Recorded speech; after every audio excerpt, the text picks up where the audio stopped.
say, impressive, don't you think? All right, enough daydreaming. No, start shooting. I'm only here for... You're only what? You're here to film me, so let's get started. Look, Yes, I understand perfectly. Let's start.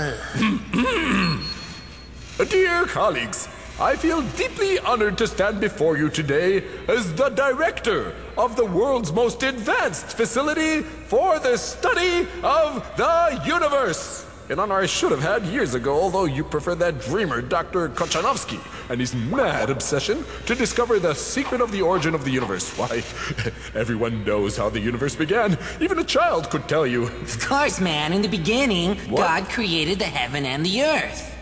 Nonsense! Primitive superstition! In the beginning. Young man, in the modern world there are thousands of wonderful theories on how the universe began and developed. The only thing left is to tie all their loose ends together, and then to arrive at the secret of the universe itself. But they say Dr. Kochanovsky was working on a secret project. Stop pestering me with Dr. Kochanovsky! Whoa! Yes, what you see here is, It's pretty cool, dude. Hey!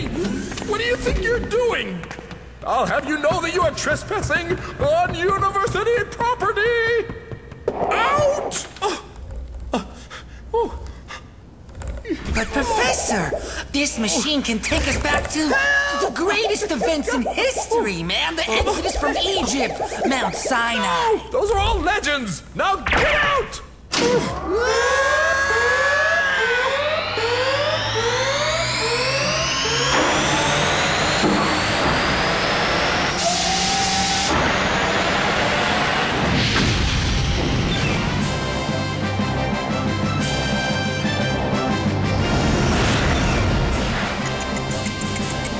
Professor, we're going backwards in time.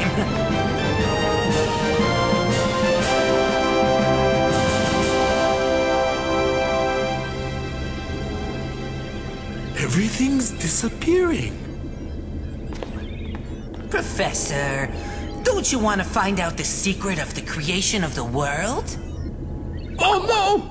Oh no! Professor, just think of all the fame. You'll be the first person to see the creation of the world with his own eyes. Hey, think of all the prizes. Fame, And prizes. The Nobel Prize. Wait a second. Keep shooting. My friends, I am standing before you at a historic moment. I am about to present you the saga of the formation of the universe as never, I repeat, never seen before. Rubbish. What? I didn't say anything. At long last, we shall truly know how the universe began, how life on Earth came into being. Arrogant rubbish. Huh?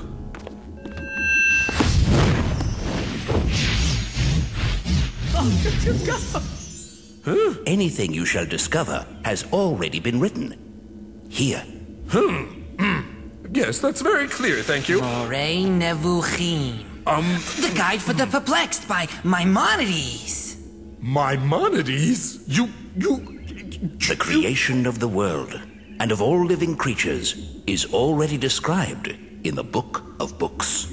Well, with all due respect, sir, we live in the modern age. You don't really imagine that God went poof, and then the world suddenly came into being. By no means. Great balls of fire! Great balls of fire, indeed. Read my book, The Origin of Species, in which I describe the evolutionary process whereby the animal kingdom developed. Darwin? Yes, sir. There is nothing new you can discover. Einstein? Hello? They're simply jumping out of the books.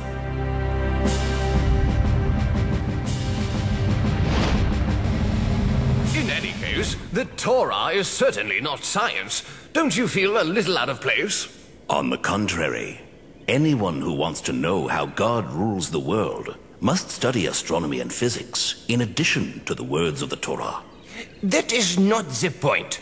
If I understand the good doctor correctly... Professor. Yeah, he was asking about the formation of the universe. Gentlemen, it's very simple.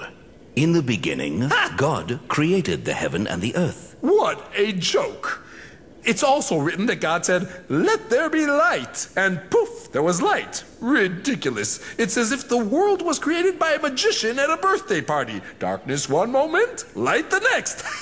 Why, on the first day of creation, there were no sun or stars, no moon, no people, and no other source of light. So where did this, and then there was light come from? And how do you think the world was formed? Today, every child knows that the universe began with a huge explosion called the Big Bang. Yes, everybody knows, except for you, it seems. Anyway, in 1965, two scientists discovered the existence of a weak radiation of light that fills